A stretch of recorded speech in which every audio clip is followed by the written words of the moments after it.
Hey guys, Richard at Writing's Room here doing my latest Star Wars book review. Now I've boxed half the screen off. Best way to stop the light from getting in is like having the book that close anyway to do it. So yeah, here we go. So back straight to it then. So this is Fury, book 7 of the Legacy of Force series. So again, spoilers basically just for the series so far and what comes up to this, but not what is after. So yeah, on to it. So first of all, yes, that is Ben Skywalker on the cover. Ben, whose hair looks like blonde brown like Luke, even though he's supposed to have red hair like his mum.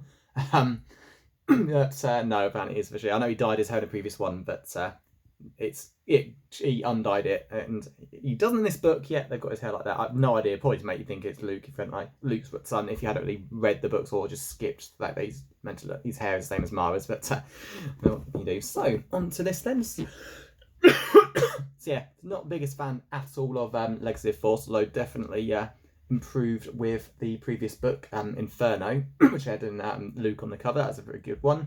So this one pretty much follows on. Ben's still trying to prove that Jacen killed his mum. He's like, it's all about him getting the proof that he did it. Actually, yeah, he did it. And yeah, in this book, he gets that proof and shows it to everyone. And that's when they realise there's like no hope of bringing Jacen back to the good side.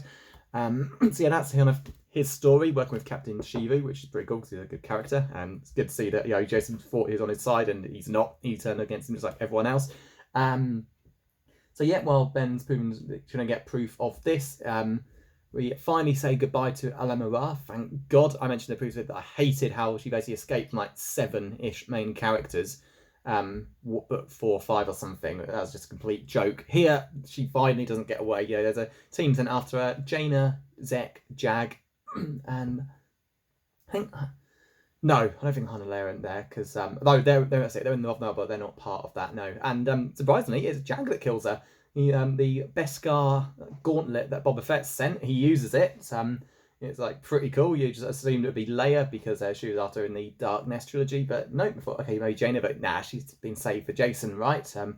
Luke killed Lumia, Jaina will call Jacen. So what happens here? And yeah, it was Jag.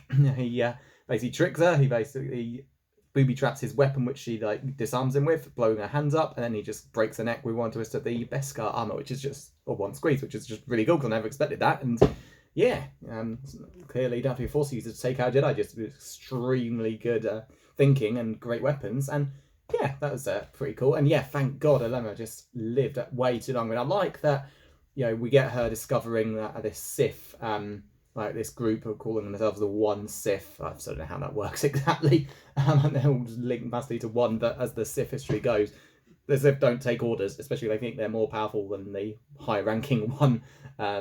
So yeah, they've set that up. I know that is. Oh, I mentioned. I know that is comes into a future series. But yeah, at least Alema did something good in discovering them. But yeah, and again, she's a villain. Like Lumia, there's no redeeming her after like everything that she's done, and it's good that she's finally gone. And so yeah, the other thing is Jacen basically begins the book by abducting his granddaughter, his daughter. He's convinced that she absolutely loves him, which is debatable. He's very much a narcissistic dad. Dad just sees Alana as an extension of himself. But yeah, it basically ends with him losing her. Leia and Han basically smuggle her into the ship, and she manages to get her back. So that's quite cool. And yeah, you get at the end that she didn't really love Jacen much at all.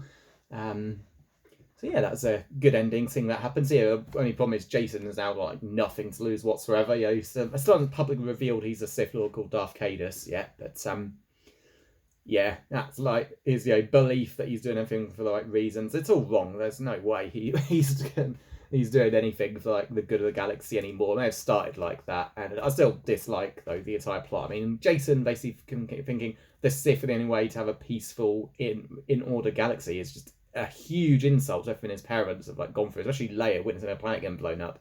And they just never bring this up. Jason doesn't any accountability for this. He doesn't even think that this is wrong. I mean, even at the beginning, is deluded enough to think that the Sith and Jedi could live side by side, or him and Luke can. It's no, of course he can't. But yeah, Jason's just losing it more and more. So yeah, that's basically it. And by the end of the book, when Ben provides the proof, Jacen more or less confesses to Captain Sheevu what he's done, and he just doesn't suspect this info could be recorded whatsoever. And yet with that, they realise there's just no going back now, and Jane realises she's going to have to stop him and get trained by Boba Fett, which sets up the next book. Interesting choice. I mean, Boba Fett does have unorthodox non-Jedi skills, but yeah, because in the next book is written by Karen Travis, the Mando worshipper. It feels blatantly like a way to just get them into the main. So I know Boba Fett is a main Star Wars character. Well, been in Star Wars since all these books began, but Mandalore hasn't, and now it's just going to put more focus on this. So yeah, so that's the book then. So good book. It's nice to see Ben investigating this and discovering the truth, and then finally realizing again, it bugs me as hell that Jason just hasn't confessed to what he's done until revealing it, but not expecting it to be publicly revealed. It's just too Palpatine. I thought he the called book one betrayal. I thought he basically turned the Jedi Order and like that. No, he's revealed joined the Sith, gradually take control of government. It's happened really drawn out. It's just a blatant prequel rip-off. That hey, as we know, these books were originally Old Republic, sort of in the Sith did in their short-lived attempt to get control of the Republic all the time. So yeah, I still hate they used new Jedi Order characters to do it, but yeah, what can you do? So that's the end of this book. So yeah, good one. Not as good as Inferno, but definitely a lot better than most of them that have come before this. So yeah, till next time.